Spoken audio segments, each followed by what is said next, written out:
I stared at Lucas in disbelief, his words a knife twisting in my gut. You want a divorce?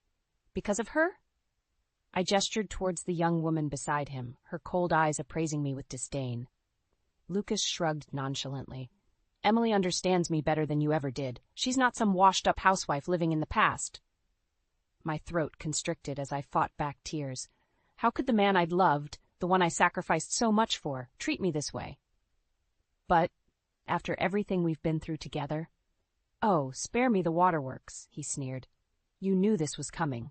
We've been over for years. He held out the divorce papers, his lips curling into a smirk. Just sign, and we can make this quick and painless.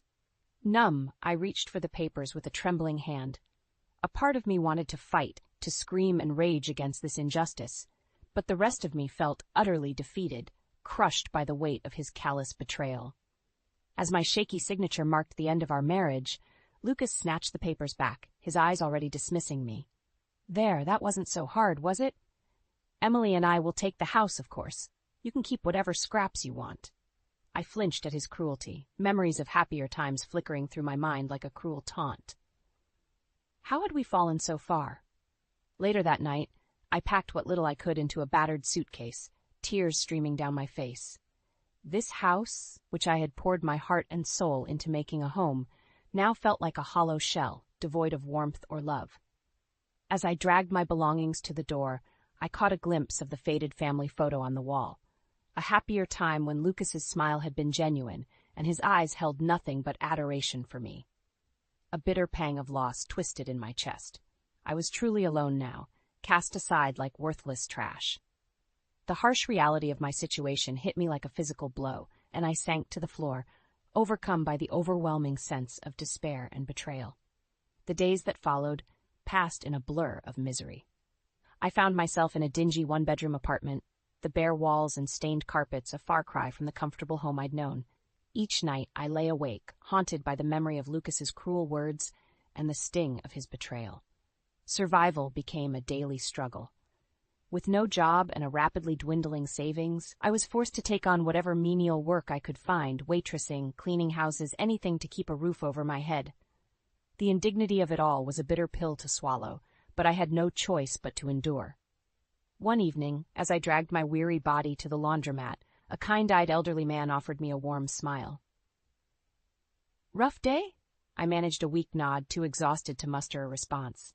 "I'm Walter," he said, his voice gentle. "You look like you could use a friend." Normally, I would have brushed off such an overture, but something about Walter's genuine concern broke through the shell I'd built around myself. Before I knew it, I found myself pouring out the sordid tale of Lucas's betrayal, the words tumbling out in a torrent of pent-up anguish. To my surprise, Walter listened with patient understanding, his kind eyes reflecting a depth of empathy that touched my soul. "That scoundrel doesn't deserve a woman like you," he said, his voice tinged with righteous indignation. In that moment, I felt a flicker of something I hadn't experienced in far too long. Hope. Perhaps I wasn't as alone in this world as I'd thought. Over the following weeks, Walter became a constant presence in my life, offering a listening ear and a shoulder to lean on. Bit by bit, I found myself opening up to him, drawn to his gentle wisdom and unwavering kindness. One day, as we shared a cup of coffee in his immaculate suburban home, Walter revealed a startling truth. "You know, I knew your mother many years ago," he said wistfully. "We were very close, once upon a time." My breath caught in my throat as he regaled me with tales of my mother's vivacious spirit and unwavering strength, painting a picture of a woman I'd never truly known. With each anecdote, I felt a newfound connection to my roots, a sense of belonging I'd been desperately craving. As Walter's story unfolded, an even more shocking revelation came to light. He was my estranged father, torn from my mother's life by the cruel whims of fate. Tears stung my eyes as he expressed his deep regret for missing out on so many precious years, his voice thick with emotion. In that moment, I realized that Walter was more than just a kind stranger. He was a lifeline, a beacon of hope in the darkest of storms. And as I gazed into his eyes, so much like my own, I knew that together we could weather any tempest that lay ahead. Walter's revelation hit me like a ton of bricks. My estranged father, The man I'd longed for my entire life had been right here all along. A flurry of emotions swirled within me: joy, anger, disbelief. But above all else, a profound sense of relief washed over me. I wasn't alone in this world after all. "Why didn't you try to find me?" I asked, my voice trembling with a mix of hurt and hope. Walter's eyes were heavy with remorse. "I did try, for years, but your mother, she made it clear she wanted a clean break. I respected her wishes, even though it broke my heart." I nodded slowly, understanding dawning. My mother had been fiercely independent, determined to make it on her own after the heartbreak of my father leaving. Still, a part of me wished he'd tried harder. As if sensing my inner turmoil, Walter reached out and gave my hand a gentle squeeze. "I know I can never make up for the lost time, but I'd like to try, if you'll have me." In that moment, I made a decision, one that would change the course of my life forever. "I'd like that," I said, my voice thick with emotion. The next few weeks passed in a whirlwind as I moved into Walter's warm, inviting home. For the first time in longer than I could remember, I felt a sense of belonging, of being truly cared for. Walter doted on me like a doting father, his kindness and compassion a soothing balm for my wounded soul. Yet even as I slowly began to heal, the specter of Lucas's betrayal lingered like a dark cloud, casting a pall over my newfound happiness. Try as I might, I couldn't shake the bitter sting of his cruelty, the way he'd so callously discarded me for that young, vapid woman. One evening, as Walter and I shared a comfortable silence in his cozy living room, he fixed me with a penetrating gaze. "You know, I used to be a private investigator," he said, his voice taking on a conspiratorial tone. My interest piqued. I leaned forward, hanging on his every word. "If you wanted, I could look into this Lucas fellow," he offered. "See if there's more to his story than meets the eye." A spark of determination flickered within me. Could this be my chance to finally uncover the truth, to expose Lucas for the lying snake he was? I squared my shoulders, meeting Walter's gaze with steely resolve. "Do it," I said, my voice laced with conviction. "I want to know everything." From that moment on, Walter became my ally, my co-conspirator in uncovering the sordid depths of Lucas's deception. Together, we pored over records, followed leads, and slowly but surely, a shocking picture began to emerge. It turned out that Lucas's infidelity was just the tip of the iceberg. He'd been embezzling funds from his company for years, using the ill-gotten gains to finance his lavish lifestyle and fund his trysts with Emily. That vapid woman wasn't just his mistress. She was his partner in crime, leeching off his stolen wealth like a parasite. As the evidence mounted, a newfound sense of purpose coursed through my veins. This wasn't just about revenge anymore. It was about justice, about exposing the truth and watching their carefully constructed facade come crumbling down around them. With Walter by my side, I knew I had the strength to face down my demons and reclaim the life that had been so callously torn from me. The battle lines were drawn, and I was ready for war. With the truth about Lucas's misdeeds laid bare before me, a newfound sense of purpose took root within my soul. No longer was I the meek, downtrodden woman he had so callously discarded. I was a woman reborn, fueled by a righteous fury that burned brighter with each damning revelation. Walter's private investigation firm became my second home, a hub of activity where we plotted and strategized, determined to bring Lucas's house of lies crashing down around him. Day after day, I immersed myself in the work, poring over financial records and piecing together the intricate web of deceit he had spun. With each new piece of evidence we uncovered, I felt my confidence growing, the shackles of self-doubt that had once bound me falling away. I was no longer the naive, trusting wife blinded by love. I was a force to be reckoned with, armed with the truth and an unwavering resolve to see justice served. "You're a natural at this," Walter would often remark, a hint of pride in his voice, as he watched me methodically dissect the case files. "Like you were born for it." And indeed, I found myself thriving in this new environment, my analytical mind reveling in the challenge of unraveling the tangled threads of Lucas's misdeeds.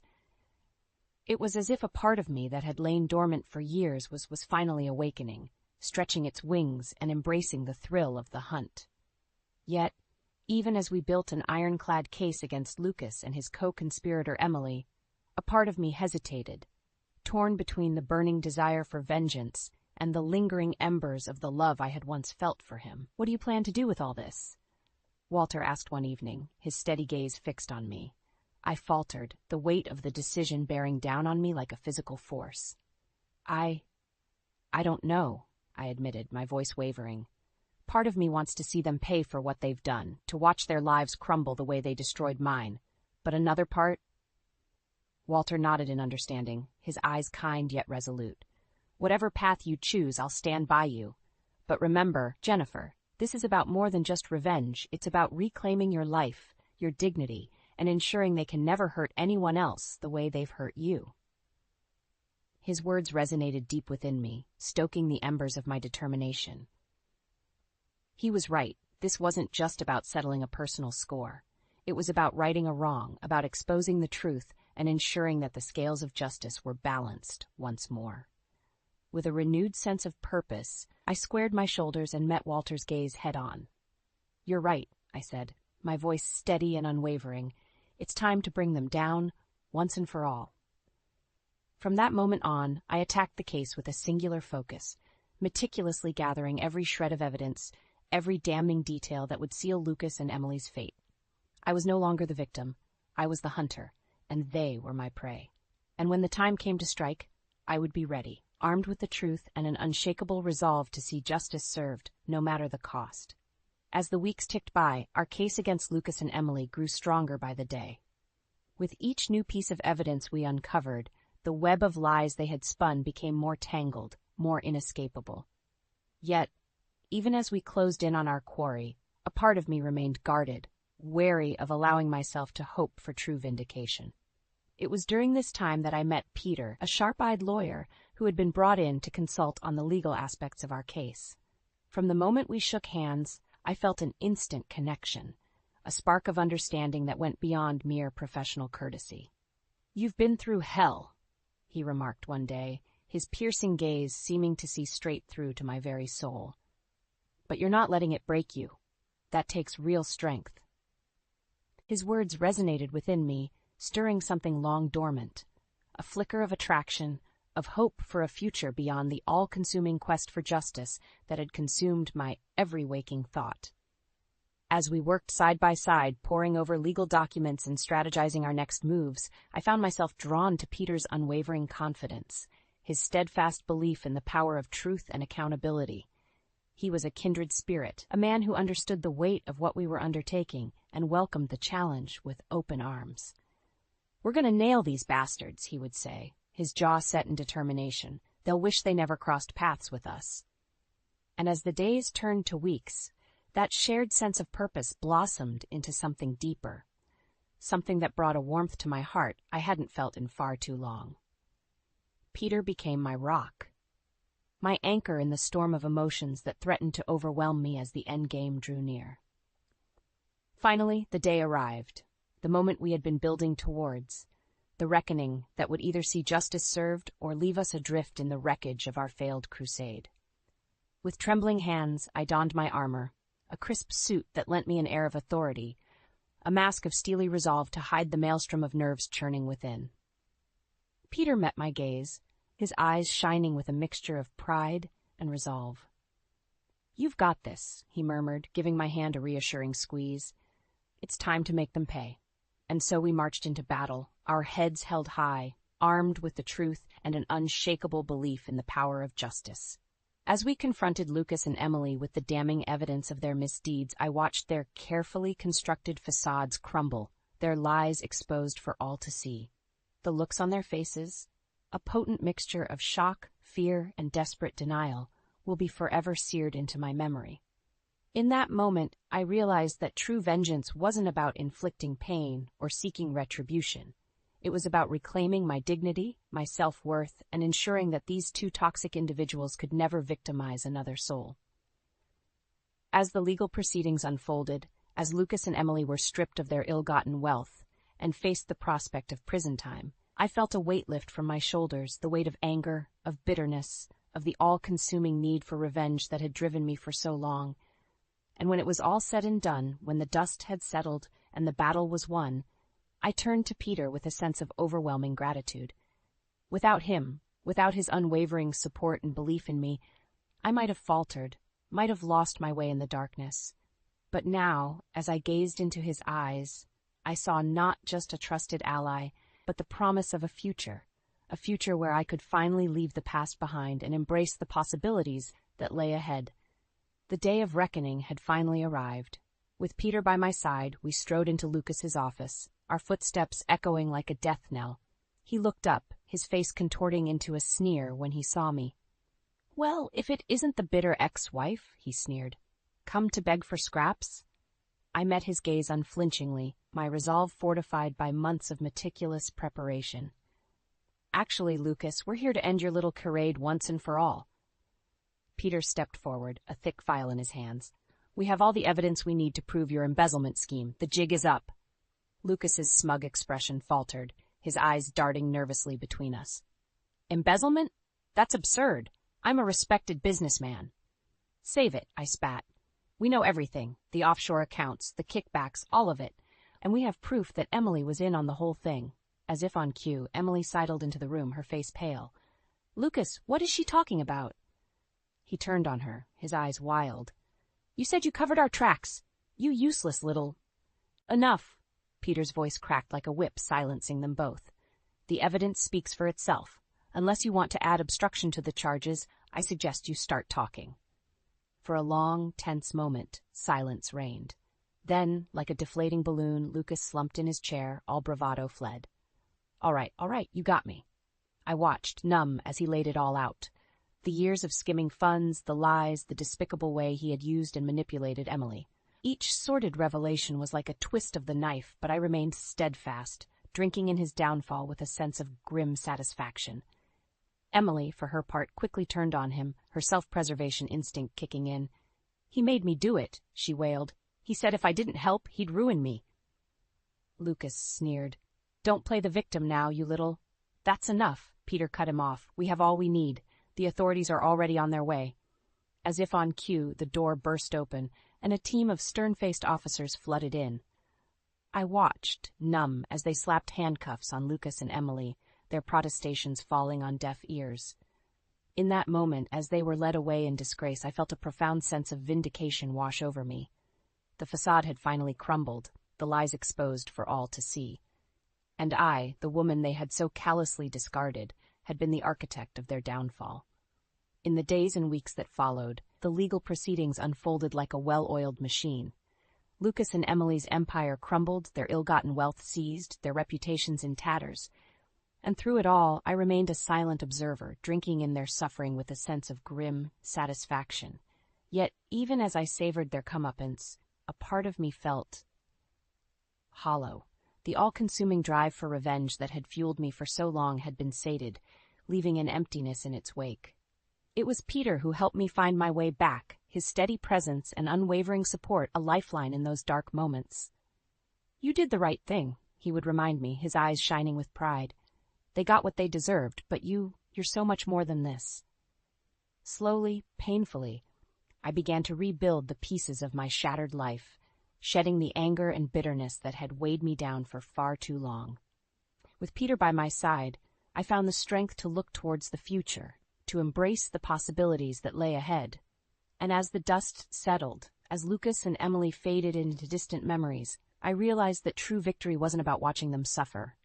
It was about reclaiming my own power, my own sense of self-worth. They had tried to break me, to strip me of everything that made me whole.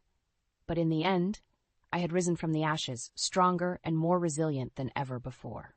And that, more than any punishment they could face, was the greatest victory of all. The courtroom was abuzz with hushed whispers and sidelong glances as Lucas and Emily were led in, their once immaculate appearances now disheveled and unkempt. As they took their seats, Lucas shot me a venomous glare, his eyes burning with impotent rage.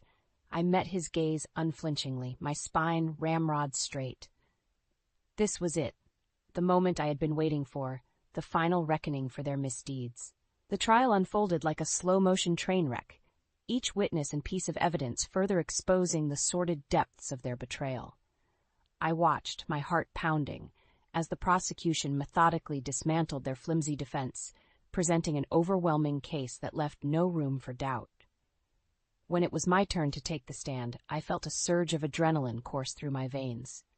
This was my chance to confront them, to lay bare the pain and anguish they had inflicted upon me. "Miss Warner," the prosecutor began, his voice measured and calm, "in your own words, please describe the events leading up to your discovery of the embezzlement scheme." I took a deep breath, my gaze flickering to where Lucas and Emily sat, their faces twisted into matching sneers of contempt. "It started with the lies," I began, my voice steady and unwavering. The late nights at the office, the sudden influx of cash that Lucas couldn't quite explain away. As I spoke, recounting the gut-wrenching moments when the truth had begun to unravel, I saw Emily shift uncomfortably in her seat, her bravado faltering. And then there was Emily. I continued, turning my attention to the woman who had so willingly participated in my destruction. The young, vapid thing he had taken as his mistress, his partner in crime. Lucas opened his mouth, no doubt to spew forth some vile retort, but the judge silenced him with a stern glare. "They thought they could just discard me, like I was nothing," I said, my voice trembling with barely contained emotion. "They took everything from me. My home, my dignity, my sense of self-worth. And for what? Greed? Lust? A pathetic attempt to recapture their youth?" The words poured forth like a torrent, each one lancing the fetid boil of anger and betrayal that had festered within me for so long. I laid it all bare. The sleepless nights, the soul-crushing loneliness, the utter despair of having the one person I trusted most violate that trust in the most cruel and callous way imaginable. By the time I finished, there was not a dry eye in the courtroom. Even the judge, a weathered veteran of countless trials, seemed visibly shaken by the rawness of my testimony. As for Lucas and Emily, their smug facades had crumbled, replaced by pallid masks of fear and realization. They knew, in that moment, that they had lost, that the web of lies they had so carefully constructed was unraveling before their very eyes. The verdict, when it came, was swift and decisive. Guilty on all counts. Lucas and Emily were led away in chains, their futures reduced to a fleeting glimpse of freedom before the cold, unforgiving walls of a prison cell. In the aftermath, as the courtroom emptied and the buzz of activity faded, I found myself enveloped in Peter's warm embrace, his eyes shining with a mixture of pride and relief. "You did it," he murmured, brushing a stray tear from my cheek. "You faced them down and won." And in that moment, as the weight of everything I had endured finally lifted from my shoulders, I realized that he was right. I had won, not just the battle against Lucas and Emily, but the war against the demons that had threatened to consume me. With Peter by my side, I knew that the future was bright, filled with endless possibilities, and the promise of a life lived on my own terms. The road ahead would not be easy, but for the first time in what felt like an eternity, I felt truly free. As we left the courthouse, hand in hand, I couldn't help but steal one last glance at Lucas and Emily, their once smug countenances now twisted into masks of dejection and defeat. They had tried to break me, to strip me of everything that made me whole, but in the end, their cruelty had only served to forge me into something stronger, something unbreakable. And as the courthouse doors swung shut behind us, I knew that I had finally closed the book on that dark chapter of my life, ready to embrace the future with open arms and an unshakable resolve to never let anyone hold that kind of power over me again. In the aftermath of Lucas and Emily's downfall, a newfound sense of purpose took root within me. No longer was I the broken, downtrodden woman they had sought to destroy. I was a phoenix, reborn from the ashes of their betrayal, stronger and more resilient than ever before. With Peter by my side, I threw myself into the work at Walter's private investigation firm, relishing the thrill of uncovering the truth and righting wrongs. Each case we took on was a chance to make a difference, to ensure that justice prevailed, no matter how tangled the web of lies. "You're a natural at this," Peter would often remark, his eyes shining with admiration as I deftly unraveled the most complex of mysteries. "It's like you were born for it." And he was right.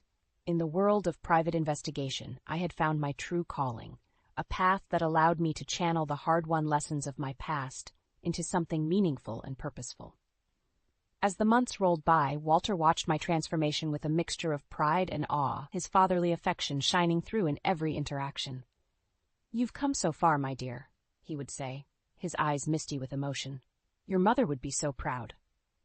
His words were a balm to the lingering wounds within me, a reminder that even in my darkest moments, I had never been truly alone. Walter had been my rock, my steadfast ally in the fight against Lucas and Emily's villainy, and now he was my mentor, guiding me towards a future brighter than I could have ever imagined. Together we tackled case after case, our reputation for uncompromising integrity and dogged determination spreading like wildfire through the city. From missing persons to corporate espionage, no mystery was too complex, no challenge too daunting for our tight-knit team. And through it all, Peter remained my anchor, his unwavering love and support a constant source of strength and inspiration. "You're a force to be reckoned with," he would whisper in the quiet moments, his arms wrapped around me in a tender embrace. "Nothing can stop you now." As the years passed, our bond only grew stronger, our shared understanding and respect blossoming into a love deeper than I had ever known.